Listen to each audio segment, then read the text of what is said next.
This weekend, Andy's French kissing, Ryan found another troll, and we spank fruits with a basketball. I'm Ryan. I'm Andy. And this is Weekend Rental, episode 219.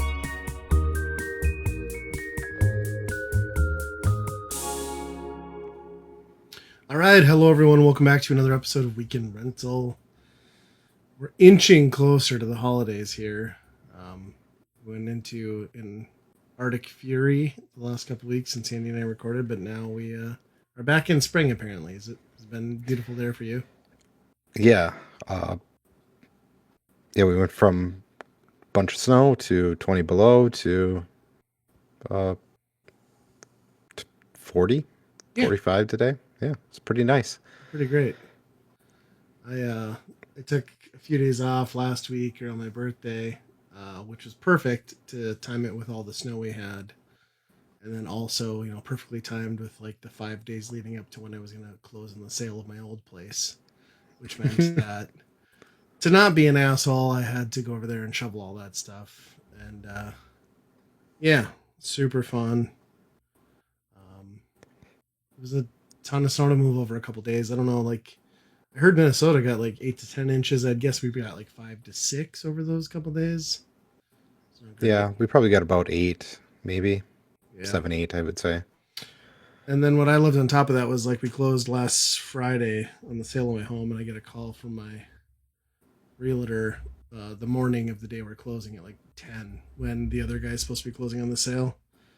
And he's at the title company. He wants an addenda on the mortgage because when they did the walkthrough the night before, a couple of lights were flickering. And I was like, yep, LED light bulbs. They were going out. Hate to tell you this, but when I moved out, we packed everything up, including the light bulbs, and I just forgot to get around to it. So the guy's like, nope, we need you to sign an addenda that says you'll pay half of all the electrical expenses to get that repair. I'm like, do you want me to fucking go over there and replace the light bulbs? Because I can do it. Then I told my realtor, I was like, is he going to reimburse me for the time I spent snowballing over the last like 3 days? Because I didn't need to do that. I could have left a foot of snow in the driveway for him. So, yeah, I was fucking losing my shit. I was so pissed. And I was like, why is this happening now at the last minute? And I'm like, I'm absolutely not signing something that says I'm going to pay half of an unknown number because this guy's a fucking bitch, in my opinion. I'm like, you're buying a 70-year-old house from me. If a flickering light scares you, you've fucked up.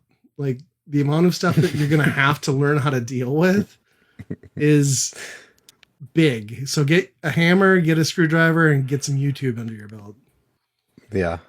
That's, to be honest, from hearing that, it's maybe surprising that you didn't have more problems with that. Well, and I already had the one problem that we dealt with by throwing cash at it. So I was like, I've already been overly accommodating. You already had a longer closing date than I should have allowed. Like, this doesn't need to happen on the day of this being done. Like, I'm ready to wash my hands. Like, I don't even get a flickering light bulb. Either the bulb's bad or you have poltergeist, but either way, make a decision or get off the pot was kind of how I felt about it. So yeah, I've been joking with my wife that I'll just go back there next Halloween and put a flaming bag of dog shit on his doorstep.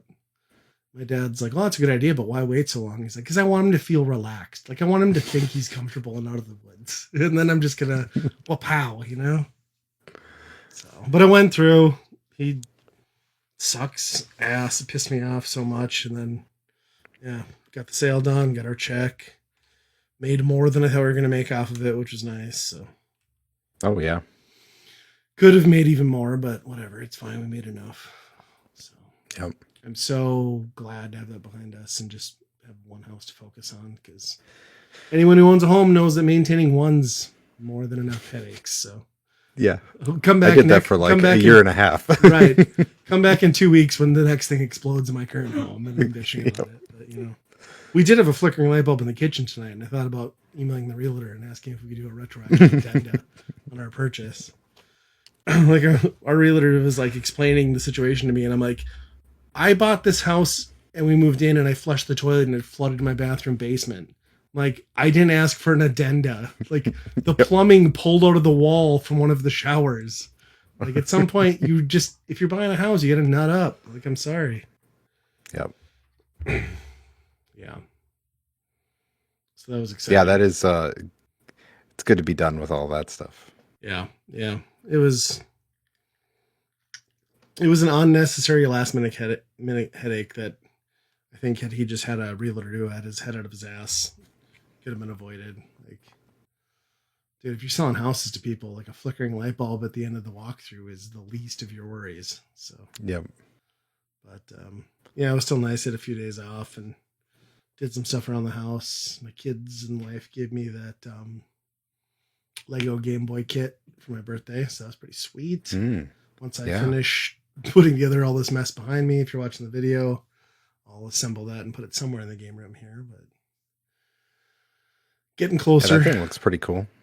Yeah, it seems neat. Like, and the price is right? Like, I think they're $60, which compared to the 100 to 200 you spend on some of those kits nowadays, like Lego is prohibitively expensive if you're not going to just keep it up as an art piece.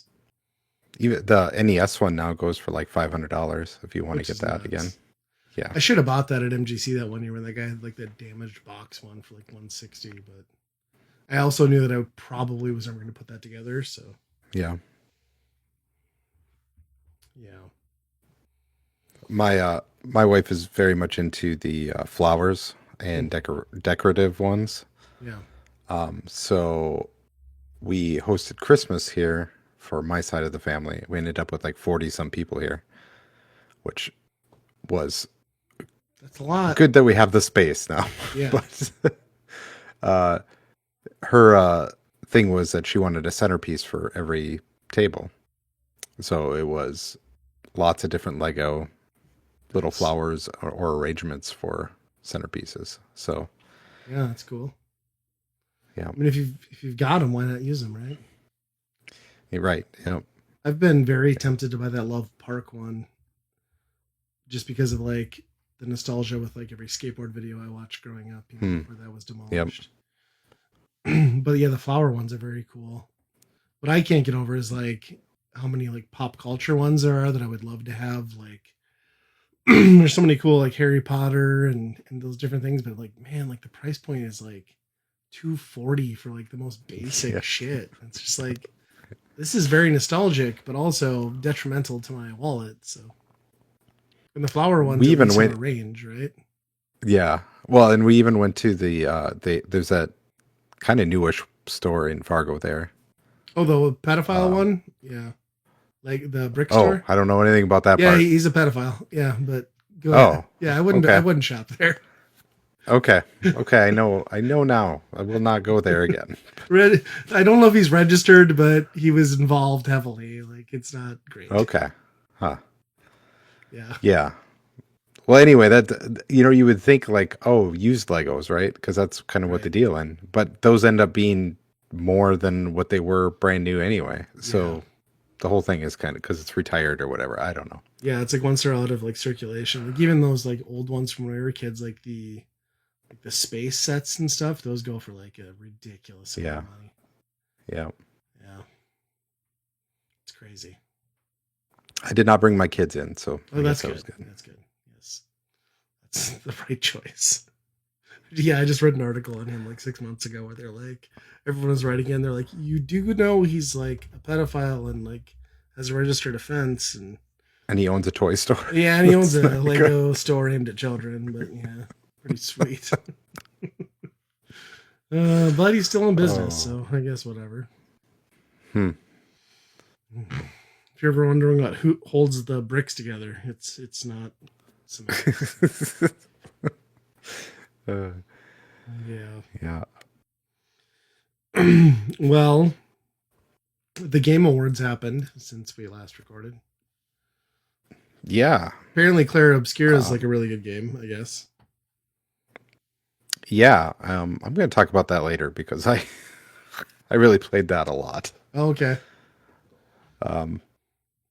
But yeah, that game won pretty much every category it was in. It was crazy. Yeah, and DK won the category that I assumed it would be slotted into, the best Nintendo. Somehow the worst Mario Kart ever won the best racing game, which is nonsense, but Yeah. As far as like surprises though, like or like things that were announced, It was bad. I don't know. There wasn't anything really amazing that I'm looking all that much forward to. No, and like that Ender was so underwhelming with him like keying up that whole like from the people who made Titanfall, and I was like, oh, we're gonna get a spiritual successor. We're gonna get a Titanfall 3 of sorts, and it's like, hey, here's the most generic squad based shooter you've ever like superhero shooter Right. you've ever seen, which It's looked medieval like this time. it looked like ass. Like the graphics were so under like it was such a letdown. Like none of it looked engaging. Like the visuals were not good. Nothing seemed different than any like it looked like Overwatch but on a budget. And I was just like, Yeah. this was your That was final keynote. that was the part that I was kind of taken aback to because I always thought those are the type of things that he let on for free because those are the drivers of things to watch. Yeah. But that doing that at the end of the game or at the end of the show as your big reveal, that seems like, oh, this is just this It's is his who biggest paid me to paid do this. promotion is what it was. Like you could totally tell the Yeah. only reason that landed there was because they threw enough cash at him. Yeah. But Which Flute was Guy, out of the norm. yeah, for Flute what Guy they- saved the show. I mean, that guy with Yeah. the flutes. I mean, he was playing a PVC pipe at one point. I'm pretty sure. Like that guy deserves an award of his own. So, like, holy shit, he was awesome. Yeah, I would say I didn't catch all of it. I caught like the last half, but easily the most well, super predictable, which they always are. But yeah, from a unveiling standpoint, like there wasn't much, like nothing that tickled No, me anyway. I mean, I think Mega Man is probably the most surprising, but that's like, But they've had 12 This years to is- do this. yeah, And it didn't even like, yes, it's a graphical step up, but it's like, okay, we're getting Mega Man 12 and it's going to be good. But like, in 2 years for right, a 2D right, Mega Man 20, game. What? yes. For a split second, I thought they were unveiling Half-Life 3. And then it wasn't that. That would have been pretty crazy. The Knights of the Old Republic thing, I really like those games, so I think a new one of those could be really good. But Yeah, and I don't that Pod Racer game seems mm, like it has mhm. potential. It's so hard to gauge that though, because like everyone has fallen so far off of like loving Star Wars that is that gonna be like does the Star Wars nostalgia carry any weight anymore really in the gaming community even? You know, it doesn't seem Yeah. like maybe it does. Yeah, I don't know. I feel like they were making kind of side Star Wars games for a long while there, and Yeah. it hasn't been now. It's been like the Jedi games, and that's kind of been it almost. Yeah. So That'll be cool to see how it comes out, I guess. I mean, yeah, that probably interested me. That and Mega Man were the two that really, I guess, I thought were cool. I mean, I like the idea of reimagining the first Tomb Raider as well. I just don't know if that's because I never even got back into like the reboots and like the mid, like 10 years ago or whatever when those came out. They were well reviewed. I didn't do it, and I don't know if that's enough to pull me back into Tomb Raider, but we'll see. yeah. I wonder because I mean, if you're sticking to the original thing, the original games, I don't know if that has enough legs. You know what I Yeah. mean? Yeah, they were great in the time, but like unless you're really going to Yeah. flesh them out and reinvent them, hmm so we'll see. But Overall, Pretty- yeah, it seemed pretty light. yeah, I feel the same way. It seemed like probably the worst showing in spectacle, and there was still like just a bunch of dumb, bloated bullshit, and like you don't need that. And that crowd is like so woefully unengaged. It's like it's great that you have this amphitheater full of like thousands of people, but like nobody there is even paying attention. You'd like watch Keeley doing his announcements, and it's like 20 people in the background on their cell phones. You know, it's just Yeah. like, what are we doing? It's pretty crazy how one man has gotten. I mean, I think I saw that like ads on that thing cost like over $1 million now. So Yeah. it's Apparently amazing more that viewed one than the man Super has done Bowl. that. Yeah, Yeah. it's crazy. I just wish it hadn't been so watered down and like turned into nothing because it's what it feels like, right? Yeah. And if they can't get Yeah. the unveils, then what's the point? I mean, the awards have been a joke for years, but if you don't have exclusives and like big heavy hitters, and maybe that's more a state of the industry than the Game Awards at this point, but I don't know. Yeah. I I have to give him some credit that he has seemed like he dropped off some of the things that he did every year. You know, Kojima was out there every year Yeah, doing something most of the time for no reason at all. So it was kind of refreshing to be like the dude is even nominated for best game of the year and he was just there, you know. He right. didn't have a special connection or anything. Yeah. So, Did Death Stranding 2 win anything? I didn't even see. I don't think so. No. Okay. Yeah. I mean, how do you win against Clara Obscura, I guess. So. Yeah. Have you played any games since we talked last? Um a hell of a lot of Clair Obscura. Mm. You like um, it won all the awards. I have to play it, huh? yeah, I actually beat it before the awards Oh, okay. because I had heard a rumor that it was leaving Game Pass in December, and I didn't know when. Sure. I don't think that's the case now because they have a new update now, which I haven't gotten to play. But and they were very much like, oh, a huge success part of this game was Game Pass, Sure. so it had a lot of players. Um, so they're probably not going to leave it Probably the only for a while. positive I don't nod know. to Xbox then, since I don't think they won any game categories. So, They won South of Midnight won like something. no. I don't remember what it was, but Well, yeah, no Nintendo news, no Xbox news, I don't think no news, Nintendo some big cares about Sony it. thing. Yeah. Yeah. Yeah, it's pretty much just third parties that are like, we're not big enough to do our own show, so this is a Yeah. good, especially Capcom really seems like they're all in on it. But Yeah. yeah, other than that, I haven't really played too much. Probably the only game was called A Game About Digging a Hole. Oh, yeah. I've heard about this. Yeah. You just literally dig a hole, huh?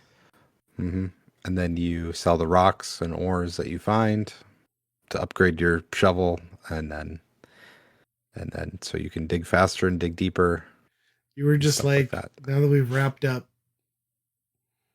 like, Power Wash Simulator, I need something else mundane to occupy my time. Yes. So, Yep. Just something that the most barely held together version of something I would call a game. Yes, that's pretty much what it is.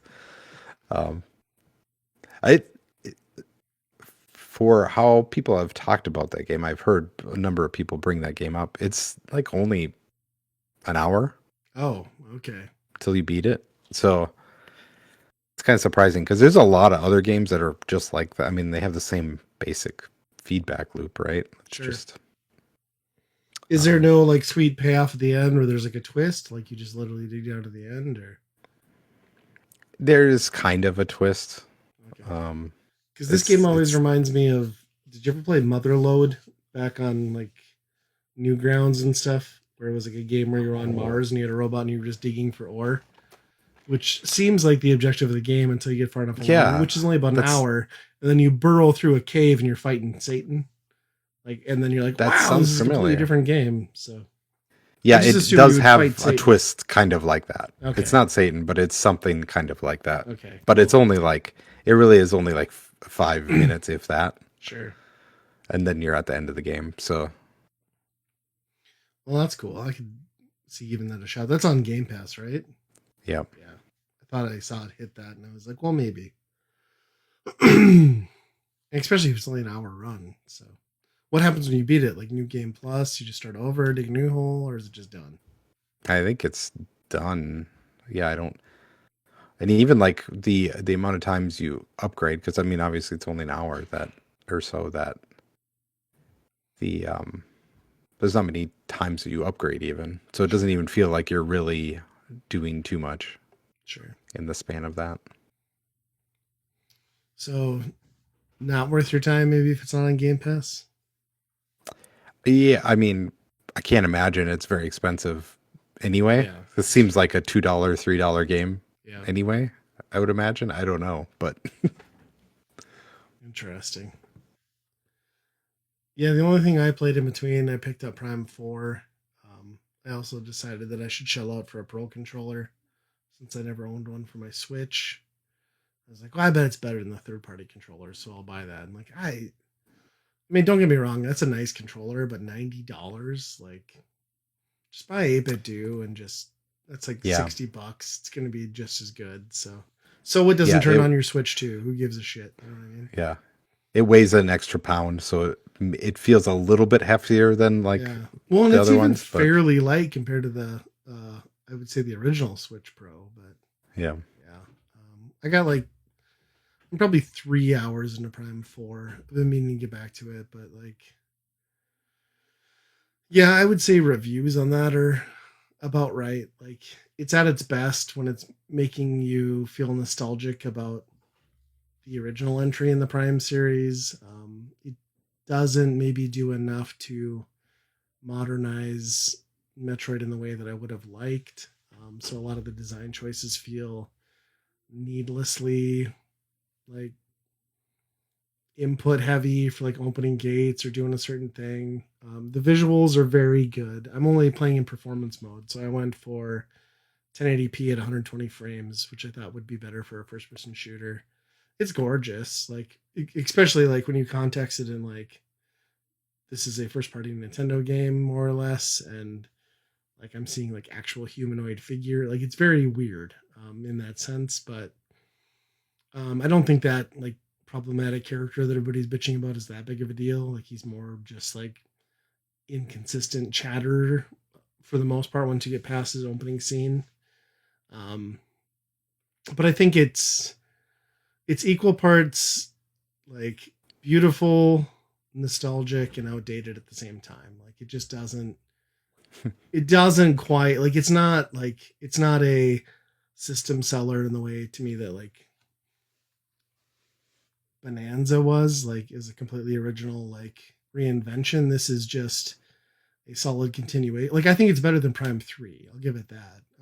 okay, Prime 3 always reminded me a lot more of like a Halo. Like it felt like they were trying to evolve Prime into a Halo game, and this feels more like uh, overhaul and like return to form. But yeah, as much as I'm enjoying it, I think I'm enjoying it largely off of my nostalgia. Not to say it's a bad game. It's not. It's a good game. It's just there's choices that like game design has evolved past from, and I get that it's a Metroid, so some of that needs to exist to feel like a Metroid, but I don't know. Like yeah. maybe I mean it had trouble development, so it's hard to knock it too much, but like maybe it needed a little more time to bake. But Hmm. I mean, I think the original Prime kind of has that too, where, like you said, I think they had to do some things to make it still feel like a Metroid game. So yeah, it was a very good shooter, but it was not in any way, shape, or form like any of the other shooters around right. either, you know. Yeah. So I think that that valley has grown even farther since then. So if, but Yeah. Yeah, I I've guess I've it is better to keep it like the original instead of trying, like you say, go for I wish they'd have just like modernization. sped up the controls a little bit more, but like yeah, I mean the parts that like you want to have the Metroid feels are there. Like I feel like it's at its best when I'm jumping down in the morph ball and like running through a bunch of tubes, and like that feels great. And like the rest of it is just solid enough, but um yeah, and like the switching to your menu and like seeing the reflection of Samus in the visor is all good. I definitely think it's the second best reason to own a Switch too.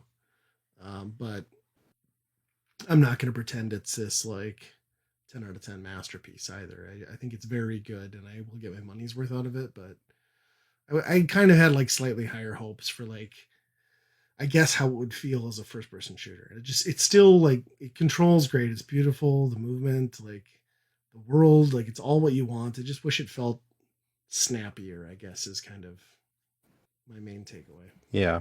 It feels like it really just dropped kind of just not much fanfare overall. You know, where Yeah. like Metroid Dread kind of really held its legs and was propped up quite a bit for how long this has been anticipated. It felt like it was like, oh, yep, it happened. That game happened, and on to the Yeah. next thing. You know? Yeah. I still again totally recommend it. Only 3 hours in. I've gone through a boss. I've gone through the first main dungeon. I've unlocked the bike. I mean the bike mechanic, whatever. Take it or leave it. Yeah. It's just a tool to progress the story, but I I mean I'll finish it because I know it's pretty short, but I just I don't know. There's just something about it that like keeps it from being like it's like a little bit nagging to me in the way that it requires me to play in a way that like I think they could have made some tweaks and that wouldn't be the case and they could have still kept what makes a prime game, but I'm still not going to complain about it. It's been really fun revisiting and it's tough to knock the visuals. I know they're not like, top notch, but like for what a Nintendo game is, it's kind of jaw dropping in a lot of places. So, and the sound design, like my god, it's so good. As long as it's not locked behind a amiibo Right. on the bike. So stupid. Yeah. I you have to wonder, like after the saga that this game has been, this is probably the last time Metroid Prime comes out. Like, I mean, I guess we'll see how it sells, but yeah, it will probably sell very, very well given that options are limited on the Switch too. But I don't know if that's. I don't know. Like, I'll be curious to watch and see where it sits in like another 2 months. But yeah, at the same time, like we don't have the next big thing, right? Like it's still mm-hmm. we're still in a drought for first party stuff. So Yeah. yeah. But more to come on that. I guess once I get further, I'll have more opinions. But so far, really liking it. Just some of the complaints. I'll probably pick it up. I was pretty excited about that remake, Yeah, that was really good. and then I kind of dropped off of it pretty quickly for whatever reason. So I'm kind of worried that that's going to happen again with this one, but maybe not. Yeah, we got a few hours into the remake. I was letting my son play it and just watching him so he could experience it. And we never, for whatever reason, we fell off too. I think because it kind of came out around the summertime, I feel like, or Mm-hmm. right around there. So we just didn't get further. But yeah. Just looking at what else we have here. Oh, might as well talk about the arcade one-up situation, huh? Like supposedly Oh, they're going away. yeah. I think just tonight I saw that another company is buying them, Oh, okay. but it does not seem like uh, a deal that's going to persevere to keep it running at its height. It's kind of Yeah. we cannot literally handle even any actions on this business anymore, so we need somebody to kind of Wind it finish it down. out. Yeah. You know? I mean, it's not too surprising, right? Like when they were at their height, they were in like pretty much every major retailer on the shelves. They were at a price point that was affordable-ish, and it was also at the height of that like kind of retro, I would say like everyday culture boom, where like it was in Hmm. everybody's, so it's hitting the casual people, and then like they kept pushing and getting into like $800 cabinets and it just didn't seem worth it to me. It seemed like it was something that was like in a well-to-do person's like bar in their basement, and that's kind of where they've sat for about 5 years now. I feel like since the pandemic. Yeah, they really are. I mean, the at game stuff is at that price point, and that's all. I mean, you can get a whole. That's an Yeah, whole arcade at that point that you can load into those things. So it really does, and the fact that they mined pretty much all the nostalgic ones that you'd want. There's hmm not many left that were like, oh, wait until that one comes out, you know? yeah, So yeah. they And when were they kind of got at the end of the licenses anyway, I think. right, and by the time they got into some of those like really heavy hitters, where you're like, God, I'd love that. It was like, well, these are starting at 650. Like the Simpsons arcade and Mm-hmm. NBA Jam. It's just like, well, this isn't this isn't casual fun price points anymore. Like I can just emulate this and sit on my couch, and I think that's kind of the downfall. And I think even at that point, they were getting burnt. Walmart and all these other guys got burned so bad that, Oh yeah, I mean, they've had to clearance them out for ungodly amount of cheapness that yeah, they stopped carrying the stuff unless it was like Pac-Man, which was like the most. yeah. We're gonna sell this on an impulse type thing. I mean, 5 of the ones I owned, I bought between $50 and $80. So Right. yeah, it's just because they were so cheap you couldn't, right? Right. So I think as soon as that went away and just the availability in store at a decent price, it was, yeah, Yeah, it was over. yeah, I agree. It's not surprising to see them go away. Um, and I always wondered how they made money at that price point to begin with, even with their current prices. Like Hmm. by the time you figure in licensing, manufacturing costs, shipping, there probably wasn't a lot of wiggle room. Yep. And then they launched that whole like pinball line that like never really took off because I never saw one in a store ever. You know what I mean? Like it was only Yeah. online only. So Oh, and the board game tables too. oh, That that's seemed right. like a really kind of, I don't know, Which would now all be not a trash, would they fully fledged not? idea.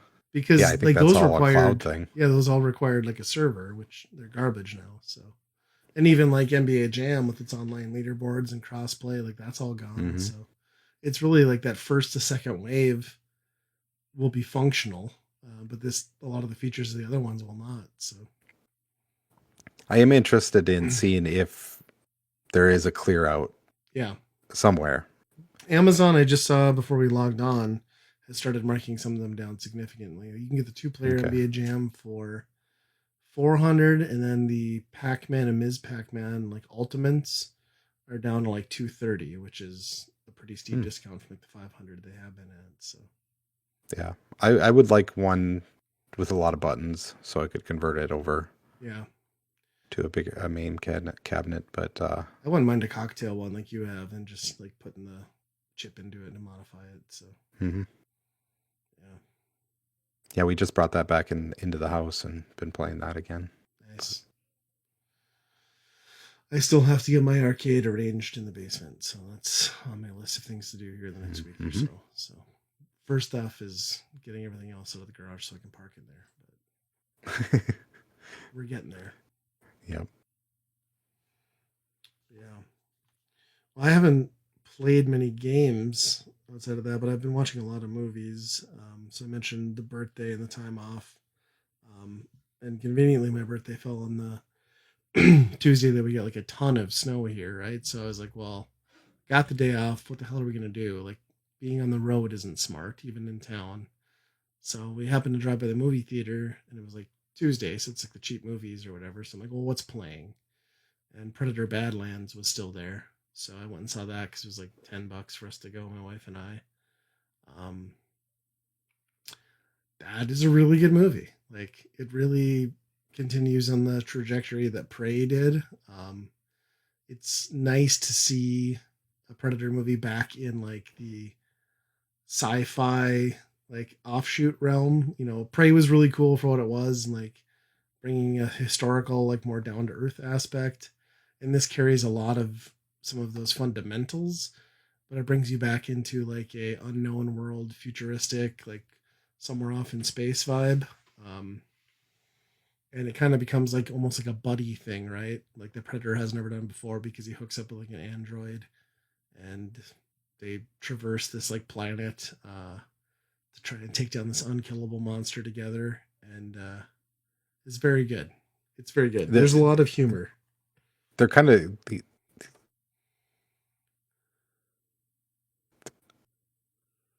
Sorry, I lost you. What was that? the Predator's kind of the protagonist in this one, not necessarily like the monster out hunting, right? Right, Or exactly. Yep, yeah. exactly. So it's kind of neat to see that, and yeah, it's kind of a revenge story where he's like out to like redeem himself for his clan and his brother, and um, you know when you've got like this like kind of like smart mouth cyborg character along with him, and then what is kind of like a monkey type character, which plays into the story later on. as comic relief. Like it adds a little bit more humor. Like I wouldn't say it's a family friendly movie, but like certainly enjoyable for small children too. It's not just like blood and gore. But yeah, every bit as good as Prey. I was happy to see it, and it looks like they teed it up for a continuation based on the ending. So I'm Okay. curious to see where that goes. But yeah, good movie. Yeah, I mean, it's pretty crazy that Predator and Alien are both still out there doing things. Because I Yeah, mean, outside of their original movies, it seems like, yep, it's. I mean, even the second one was like, yeah, we're doing this thing again, kind of in a different way. But how many times can you keep doing that story, right? Even Prey is basically Predator. It's just a yes, different time. So yep, yeah. This is kind of a little twist on the whole thing, but it is still very fundamentally he is the predator, and that whole thing. But huh. just the extra dynamics to it, and like the final battles and stuff are all really good, and the payoff. And there's a lot of that same stuff that made Prey good, where maybe it was less focused on the predator side and more on the Native American character, where it was like she was learning how to like read the signs and like learn the lay of the land and use that to her advantage. And that's Hmm. kind of how the predator in this movie evolves. He's on a new world and like learns to use the resources he has, and it's pretty cool. Hmm. Yeah, that's pretty cool. I've not seen it. They made an animated one recently too, right? I I want think to you're say, right. Yeah, I haven't watched but I that. haven't seen any of that. Yeah, yeah. I'm sure this thing is like on streaming already. Like I watched it way after it came out. So Hmm. if you have a chance to watch it on something, I do recommend it if you're a fan. Hmm. Luckily, all of that streaming stuff is going to be one thing at some point. Yeah, So for the low price of $83 billion. yeah, I didn't know Netflix had $83 billion. I wonder if they're like, oh shit, Stranger Things is wrapping up. Like this is the most money we're ever gonna have, so let's make a deal happen. yep, yep. I just anticipate a bunch of like really shitty, low rent like Harry Potter stuff coming from them now. And Hmm. I like how they're also like saying, well, yeah, we'll keep HBO Max going. It's like, no, you won't. Like you'll do the same thing Disney did, and eventually it'll all be one app because they've already said Yeah, the I don't. thing of like we're merging libraries. It's like okay, you're Yep, merging libraries, and then you're gonna figure out the software on the back end, and you're gonna push everybody over. Like, I mean, yeah. let's be honest, HBO Max has been on the downfall almost since its launch anyway, as far as like subscriptions and content goes. So Hmm. Yeah, it'll be interesting to see how they handle that. If Paramount doesn't get them too, that yeah, whole situation's wild. well, But Paramount was up to like 130 billion, weren't they? Like yeah, cash, like 130 billion but they don't. cash. But nobody knows where that money is coming from. Right. So Yeah.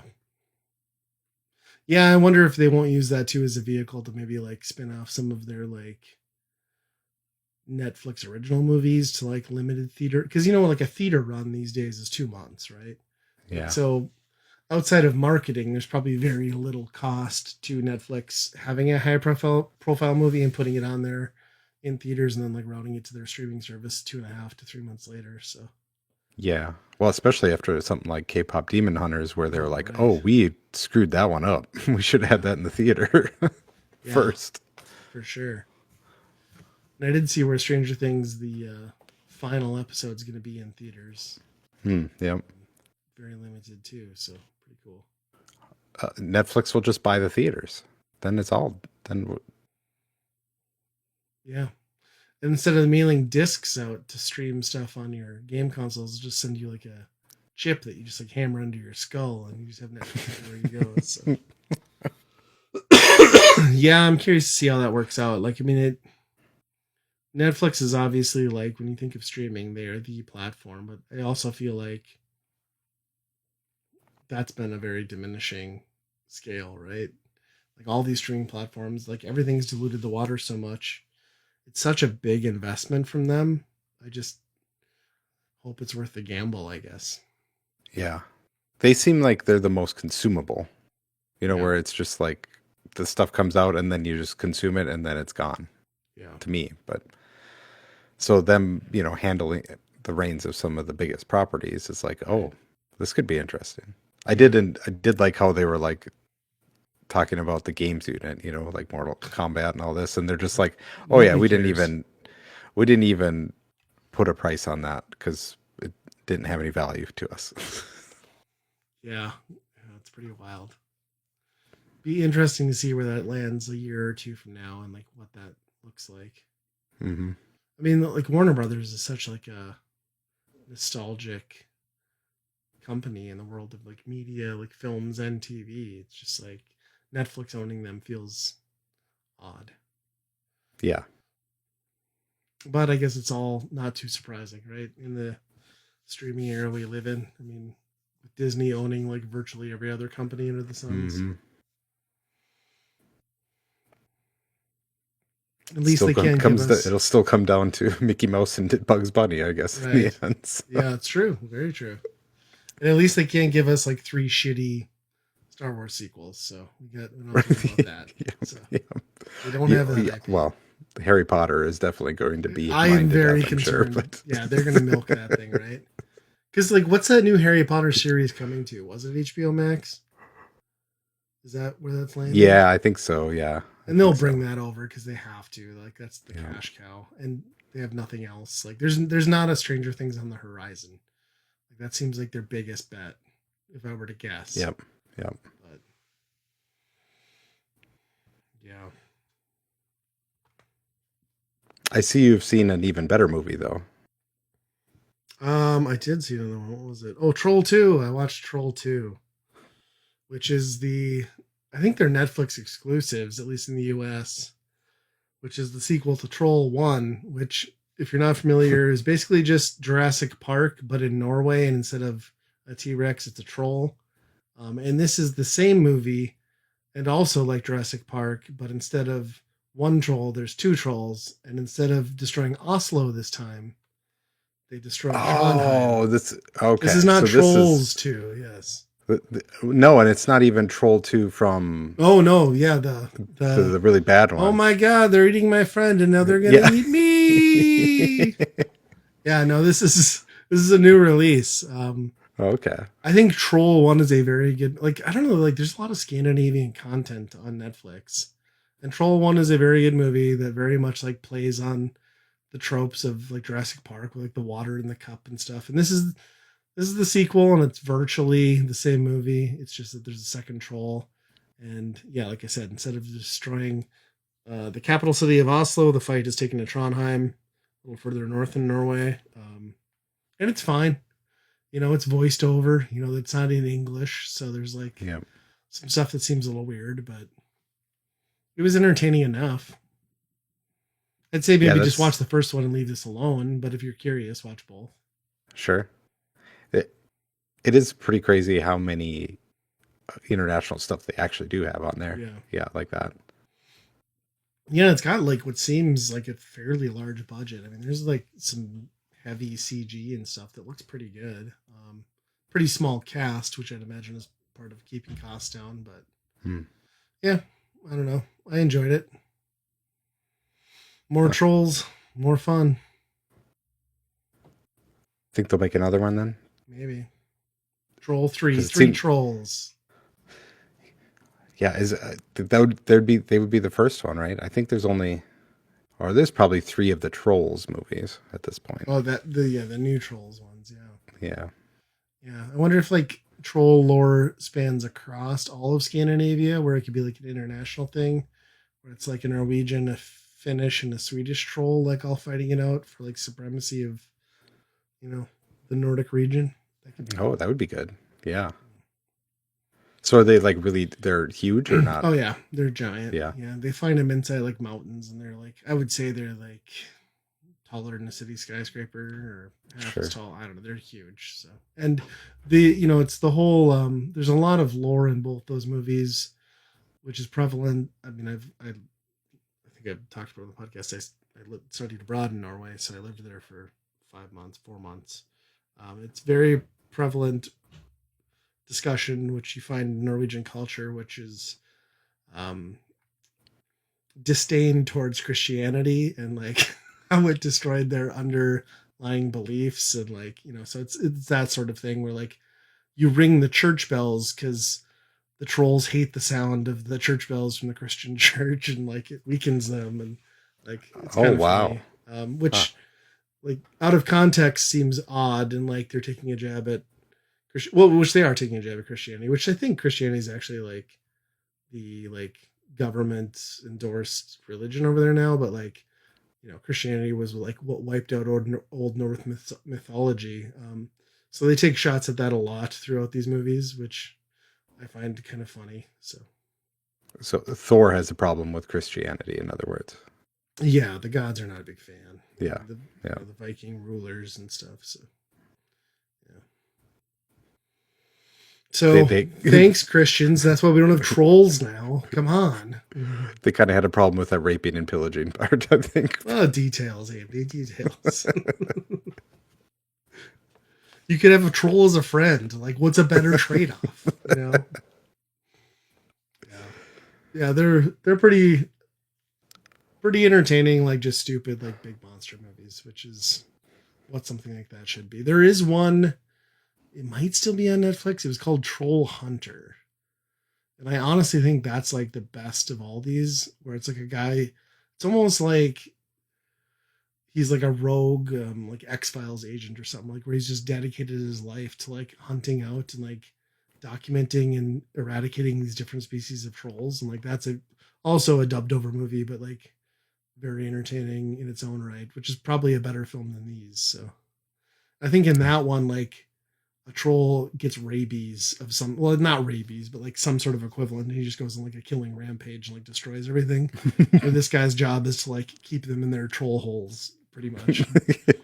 Got to pay the tolls. Yes, exactly. Yes, yeah. But Troll 2 is good too. So I mean, there's not a lot streaming right now outside of Stranger Things, so it's probably worth a watch. Well, when Godzilla and King Kong come over in the Warner Brothers deal, then they get them all three together. Like it. Yeah. Huh. Well, my last thing is my son has started. We were trying to come up with something that was a little bit more project based around here. Mm-hmm. And he came up with trying to come up with making his own video game. And we landed on Godot. Godot. I don't know how you exactly say it. I imagine it's a French thing. Okay. But it's an open source game engine. And it seems pretty easy to use. My son has shown interest in this stuff before, but a lot of times it's been like these kind of like code block things where you're not really doing it, you know. Sure. There's like another layer on top that makes it kidified. So this is kind of the real thing. So he's kind of making his own real game, which is interesting. Nice. So far it's kind of following along to tutorials and stuff like that, but he's spinning it off and doing some creative stuff with it. Right now it's a 2D platformer, and yeah, he's making sprites for like pretty much or just like huge platforms that you have to traverse of Nintendo character sprites, which is pretty cool. Nice. So it's got like a sprite editor like built in. You like fill it Yep. all out. Can you animate them too and stuff? Yep. That's cool. Yeah, you do all the animations. You set collision on all the different stuff and set tile sets, and yeah, and then you have to get in the coding too and actually build the scripts and programming for it too. So Wow. yeah, he's doing pretty good. Curious to see where that goes. Does he have like a vision beyond like a platformer yet? Like, has he started fleshing out his next thing, or? No, he wants to follow along with a few projects first. Sure. And then I think he really wants to get into the 3D stuff, because he's a kid and he thinks 2D is old and antiquated. It's old man games, but so eventually he'll probably get into 3D stuff, which once he finds out what 3D modeling is, maybe he'll be like, oh, okay, well, I like the tile sets better. See if you can get him to make a 3D game about digging a hole and see how far he gets. Yeah. That's cool though. At least he's showing interest in it. So you guiding him at all, or just kind of letting him do his thing? Yeah, I'm just letting him kind of do his thing, and then he'll come show me what he did. And I Nice. think yesterday he took one of the huge sprite of one of the monsters and just made it gigantic that it just envelops the whole world after a while. So yeah, it's basically like a auto runner where you have to get ahead of it. Nice. That's cool. Well, there you go. The future of gaming right there. I'm Yeah, sure he sends I us some mean, like beta codes for his upcoming releases. right So, before he publishes it. Yeah, yeah. yeah. It's kind of crazy how easy it is now. I mean, compared to what it used to be, 'Cause I even. assume there's still like a visual layer in between a lot of the coding and what it Yeah, I used mean, to you get be. to see the camera and kind of move things around inside of that, So Sure. and a lot of it is like clicking on things, and then they have a million different drop boxes that you can set different attributes. Nice. Whereas it used to be you had to know those attributes and then put those in the code itself. So I mean, it's probably smart though. I mean, like you even look at like a Unity engine and stuff, and like a lot of that, like you said, oh, is that's just like become that text too. boxes and like right, like so if you can get it comfortable with that, like that's gonna transfer well to like stuff that published games are using every day. So Hmm. Yeah, and I think a lot of people do use this even to make smaller games. I don't think you're going to make a really heavy intensive 3D game in here maybe, but sure, for the most part I don't know why it couldn't do anything smaller than that. that's cool. That reminds me of I watched a YouTube video today. I forget the channel, but it's a guy who does like a lot of topical stuff where he's like kind of talking to himself from like different angles, and it was like 25-year-old making $100,000 versus negative $100, and they're like talking back and forth. And the $100,000 guy's like, "Yeah, I just graduated. I started this job. My boss is really fair. I'm making like really great salary and stuff." And then the other guy's like, "Yeah, but what did your parents do?" He's like, "I see what you did there." And yes, my mom's a doctor and my dad's like a cosmetic surgeon and like whatever. He's like, "But it's all about working hard and blah blah blah." And the other guy's just like staring at him blankly. He's like, "I'd recommend you learn coding." And then it just like cuts. I was like, "Yep, sounds right." Yeah. Yeah, well, that's cool. Well, I'm curious to see how long he gets down that route and make something cool. Yeah. I Definitely a went valuable skill. it is. I don't know if I would push it too much because this is probably an industry where AI has some riskiness in that, Yeah. but we'll see. Yeah. I mean, it's good for kids though. Like, I just think, I was just thinking about that the other day too. Like, how just like basic, PC architecture and being able to like framework in your head how things are read in a computer and like how file paths and like, folders Oh and yeah, stuff that work. Like, most people just like can't fathom it anymore. But it's just like, this is basics that are lost on like a whole generation. You know what I mean? yep. If you got that, you Yeah, got a leg up. the basics of Windows at this point are a struggle for a lot of kids, I think. So Yeah. It's strong for a lot of adults based on what I see in my neighborhoods. yeah. Yep. Oh, that's cool. That's very cool. And now, I suppose we should get on to staff picks because I'm sure you're itching to talk about the game that swept the Game Awards here, Andy. Yeah. Yeah, I put a lot of time into Expedition 33. Which is kind of funny because I picked it up. I started playing it around the time it came out. And I think Metaphor, which is the Persona game, also Sure. came on Game Pass at the same time. So it Yep. was like pick your battle type thing. Right. And I liked what I was playing with Expedition 33, but I was going to do Persona because I love those games. And that was a good game. But coming back to it, this game is something else. It's pretty special. Um, Clearly. yeah, it's crazy how they have made a turn-based RPG so action-packed. It does feel on the level of something like a deep action game, like a Dark Souls. That timing, a lot of timing-based uh, Sure. parries and counters and stuff like that. That's and for a game to do that, to be like, yeah, you're making a turn-based RPG that if you're good enough and can counter everything, you don't need to level up. You don't have to do anything. You just can just win, you know? Right. Which I think is great because like that's what kills RPGs for most people, right? Yep. Like me included. Yep. Like Legend of Dragoon, still love it because it let me do a time, thing, and like that was surface level shit. But like if you're saying I can actually just be good at the game and progress and not have to grind, that's huge. So Yep. It does help for sure because it if you accidentally miss a parry or something, you're not going to be in one shot killed or whatever. But yeah, it between that and the skill system where you pick up these skills and you them on one of the characters and then you battle them for like 4 times, then anybody can use them, and it's just basically you have a pool of points and you can pick any. They have a certain cost, and then you can use them. So you're building loadouts. sure. Um, so you collect all these skills throughout the whole game, and then by the end of it, you got some crazy combos that you can put together on certain characters.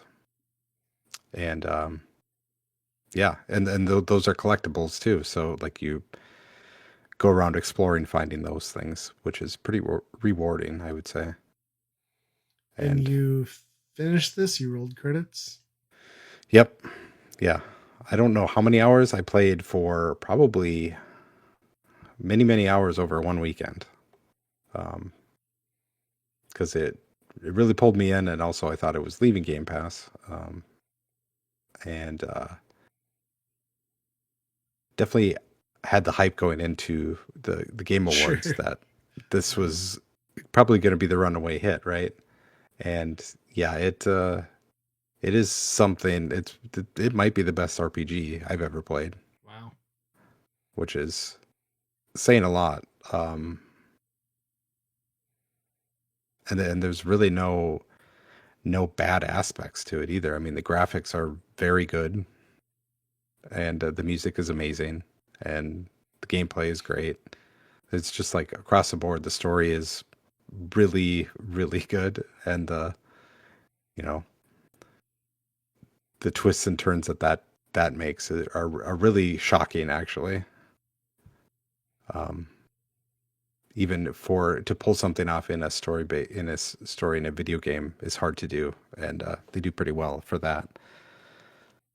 Did Jeff Keighley bribe you for this episode? Did he Oh take my any gosh. payments? Did he threaten harm on you, Andy? Yeah, the thing is, like, the amount of Frenchness in this is almost off-putting when you first start out. It is, I mean, it is so overwhelmingly French, Well, right? you have to wear your mime shirt and little beret, Yeah. apparently. Yeah, If I exactly. learned anything from the Game Awards, Yeah. chewing on a baguette in between fights. Yep. Your berets, and yeah, it's almost too much in that regard, but that's probably the detriment of it. It's so French that I think you lose some of it if you're not accustomed to a lot of that culture, maybe. Well, I mean, to hear you say like it's probably one of the best RPGs of all time from a guy who's played a shitload of them, especially JRPGs. That Yeah. I guess that's pretty telling. Yeah. Yeah. It especially like those, PlayStation 2 era, PlayStation 1 kind of Final Fantasy. I think it's really cribbing off those a lot. Sure. Um, Which those are but it not what they does. were, right? Like, so that's the perfect thing to aim for. So Right. Yep. if you're Yep. craving that, that's long since gone from Square Enix. So Yep. Yep. And it just does a better job at all of that, whereas those old ones were just like the story was nonsensical, and the battles were just monotonous, and you know yeah, there's I wish this game would end, and I guess I should go back in and do the update stuff now because there is new stuff in there, but Is it Yeah, like end story stuff or like replay added stuff or there is a choice at the end of the game that you have to what? make, and surprisingly, I don't think you can go back and see Oh, the other ending, which is okay. kind of crazy. Like I tried to do that. It loads you back to the last, the big final fight, Yeah. and you go back there and the guy's not there anymore. So Oh. you did it. You Huh. made that choice, I guess. So Interesting. Well, I guess you can just yep, play through it all again, right? right. Yep. I probably will someday. It's probably that type of game that I would. I I'm listening to the music. I'm listening to Spotify, like French opera on my Spotify. Um, there's some pretty good music in that game too. But Nice. Well, it did win that award also, so I believe you. yeah, yep. Oh, good. I'm glad you enjoyed it. Again, not something I'll ever touch, but yeah, The seems. Now, how do you follow this up, right? Like, as a oh my gosh, tiny I don't studio know. and the world is watching now, like, can you imagine the pressure that they're feeling? Oh gosh, I have no idea what you do because I don't think you could do a sequel to this the way it wraps up. Like the amount of enjoyment you get out of it, I think, is part of the story, and I Sure. don't think you could top that story in the same world again.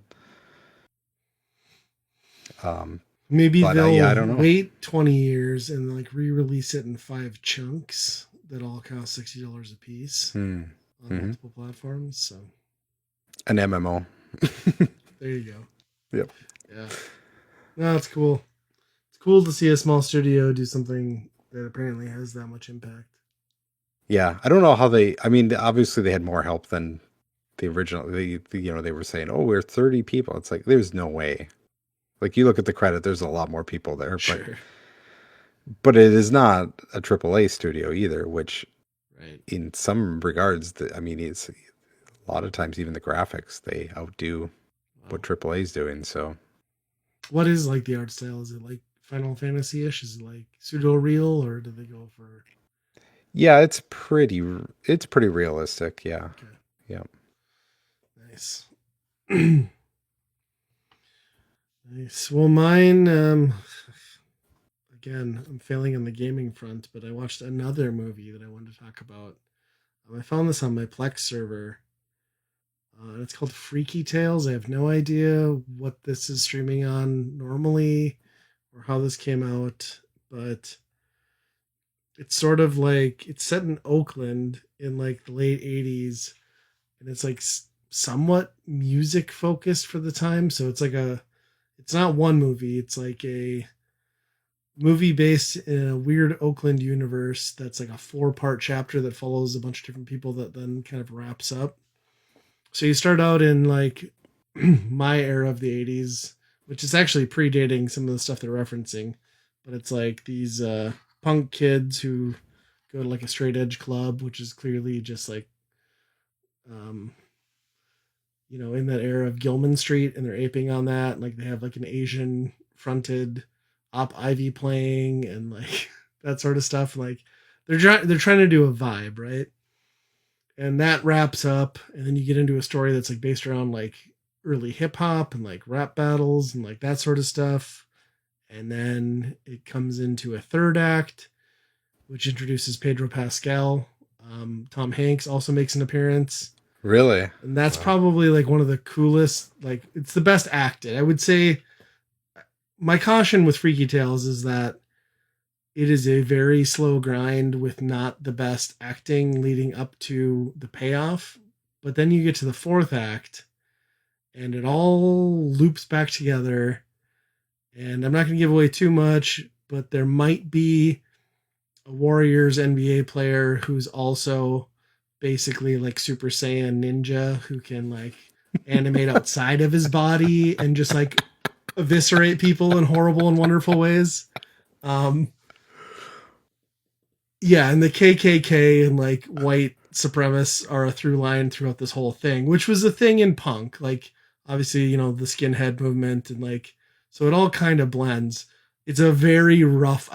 For anyone who's willing to watch this, it's a very rough ask to get through the first half to three quarters of this film, but like you will be so happy you sat through the final act because it is so great and it ties everything back together in such a stupid, fun way. It's a ridiculous movie that probably shouldn't work, and for the most part, I would argue that it maybe doesn't. But that fourth act made me love it. Like I completely flipped the script on like why am I watching this to like this might be one of the best fucking things I've seen in a while since like Turbo Kid. You know what I mean? So, and you know the Tom Hanks Pedro Pascal bit is all very good. So, check it out if you can find it. I have no idea where you can find it. Like I said, I found it on a Plex server. Wow, it's very cool. Yeah, I need to see that. Yeah, yeah. I think my favorite is like the ending where like I won't give too much away, but like Pedro Pascal's like walking out of this like basically just like blood drenched house. And the guy's like, dude, what happened here? He's like, looks to me like your daddy fucked with the wrong warrior and just like walks off. Like they don't stop him, they don't question him. There's just like gore and like fucking human entrails splattered everywhere. It's so good, dude. So wow. Yeah. But with that, I guess time for the weekend rental, huh? So the weekend rental, we play a game for a given system. This time the Super Nintendo. I guess this game's also on Game Boy though. And we give it some time, give our opinion, and decide whether we would buy, rent, or burn that game. We were talking about Spanky's Quest, which I didn't know anything about until it hit Switch Online. Sounds like an 80s like Porky's knockoff or something. 100%. We played it on the Super Nintendo, the version there.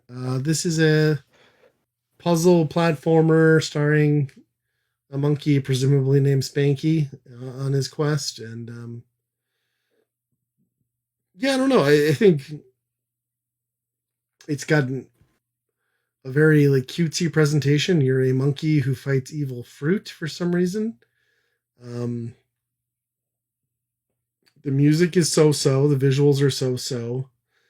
The gameplay is a little rough. If you play this game, just be aware that hitboxes proceed about, I would say, like half a character length outside of every enemy. So just it's best to get nowhere near them because it's not going to work out. Jumping does that. Yeah, there's it's not a curve. It's a square around those things. Yes. So you can't. The jumping is particularly hard in this game. Yes. And timing is a huge thing in this game. Yeah. To see the future and be able to do shots for specific things are it's all about that. That's the real difficulty in this game. Yes. However, go ahead. I thought, the heavily outlaid kind of platforms that are around, the characters that are, and bubbles that you use. Somewhat reminiscent. I thought you were going to be very excited about this game because it does like seem like they're trying to do that a little bit. Maybe they carried over one of the most terrifying aspects of Bubble Bobble, and that is that if you do not complete the level in the time that the game feels you should, instead of a scary ghost octopus coming to kill you, it's just a black crow who just like rains terror on you and is like a one-hit death. I think the thing that like disappointed me the most with this game is like a good puzzle platformer of this type will like, or a well-designed one will ease you into how the game mechanics work, and this does not. It doesn't let you know bad first level. Yeah, it doesn't let you know that this like pea shooter thing you have can also be multiplied and like hit off your head like a soccer ball to become infinitely more powerful, and that also you can have a second button tap to unleash hell versus just letting it do its thing, which is absolutely critical to progression. But at no point will the game tell you this. I assume there was a manual because there were back in the day. Yeah, it would have explained this. To. But I reset after the third level or fourth level, maybe like 2 or 3 times before I accidentally discovered that, and then was like, "Oh, okay, well let's try this again." You know? Yeah. Even explaining it is kind of hard to to even explain how it is. I mean, you shoot. There's enemies on the screen, kind of on platforms, going back and forth. You shoot a bubble up, and then you can bounce it multiple times. And each time you bounce it, Yes. a different sporting ball is inside Yes. You and will. progress from what? Baseball to volleyball to soccer ball to basketballs? I think so, yeah.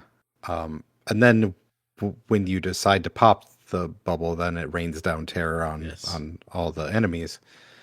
So yeah, you kind of want, especially if there's a number of guys around hanging around, Mm-hmm. you want to just sit there and bounce it up to a basketball and just pop Yes. it above everybody.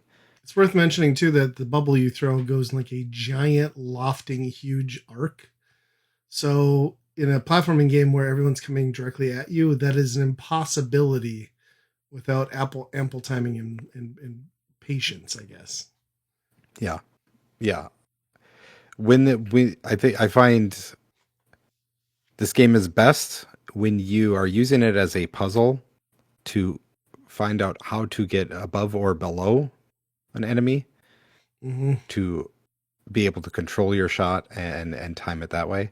I Yes. think when they are on the same level as you and they're running at you, I think it is a bad game. Yes. I agree. It is nightmare fuel and almost unwinnable in those Yes. scenarios because the time it takes to get that timing down is not great when you have like that impending doom of the crow eventually catching up to you if you don't finish the Yep. level.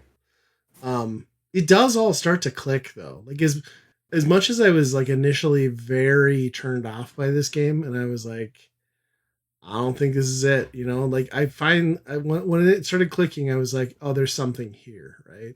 Yep. And it Yep. becomes very fun. Like it's still not great. It's still not like a fantastically designed puzzle platformer, but there is something very enduring about it and engaging. And like once you get over that hump, I found myself like not wanting to put it down. And I think Yeah, I was the that same way. says something.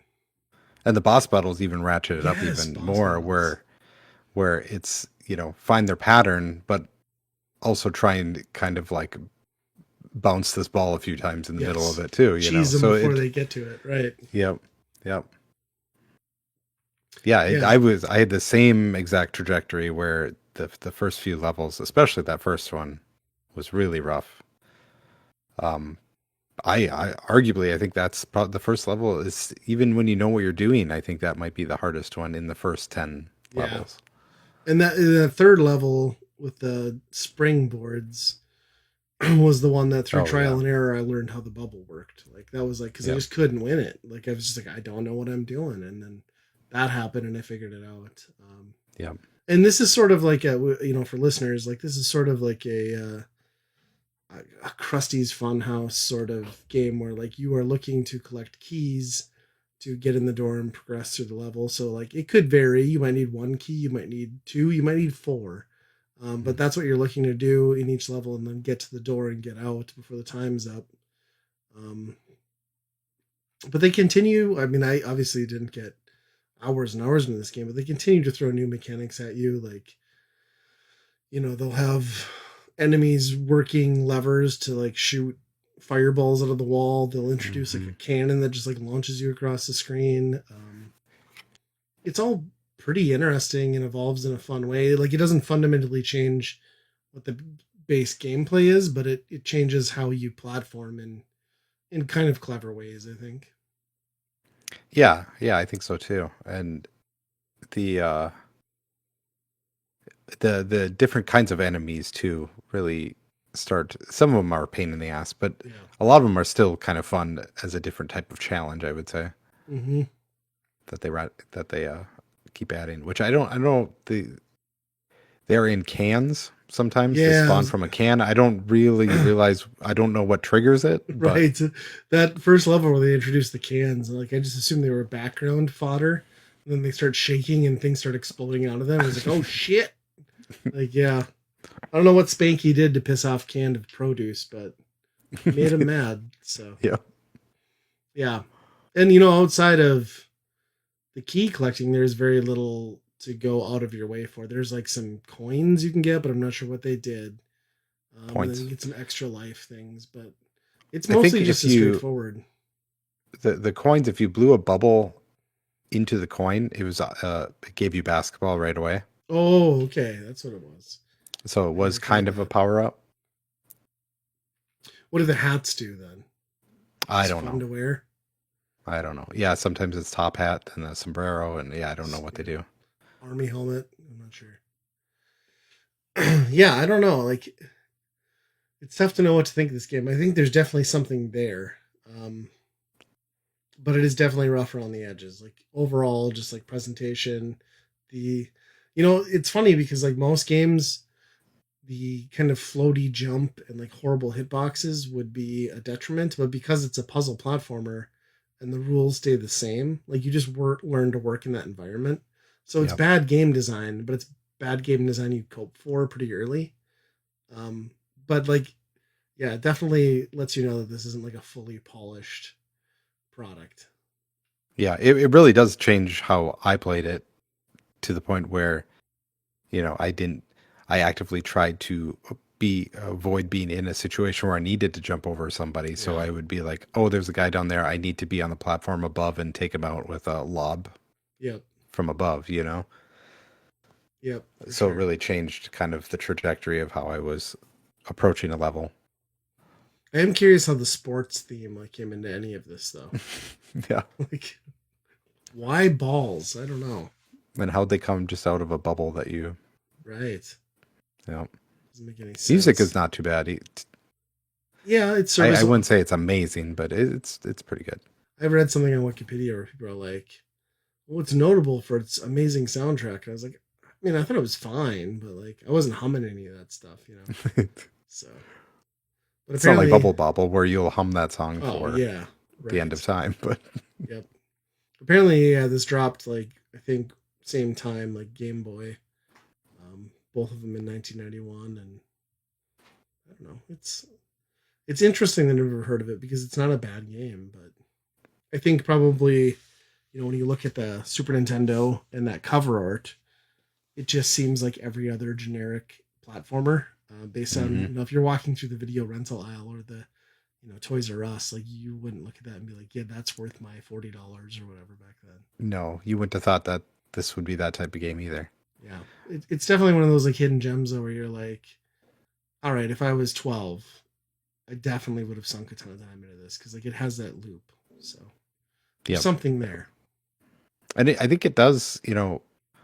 I mean, Donkey Kong 94 was really Yeah. kind of nailed this type of thing. But I mean, even with like Game and Wario and that, they didn't really get into the Mario versus Donkey Kong stuff. There's not too many games quite like that, and this is in that a little Yeah, bit. I agree. I think it fits right in there. It's funny because it feels almost like in the way it plays and the visuals, it feels almost more like a shareware game or something you would have gotten around then, Yeah. less like a Super Nintendo game. But yeah, it's good for what it is. I mean, what would you give it on the scale then? Would you buy, rent, or burn? I was pretty negative, like we were talking about right away. I was pretty negative on it, but I think I'm all like I would kind of want to go back and keep playing it. So I think I'll. It's on the very low side of a buy, but I'd say probably a buy. Yeah, I kind of think I have to agree with you. Like, part of me says give it a rent, but like I'm with you in that I am definitely picking that back up.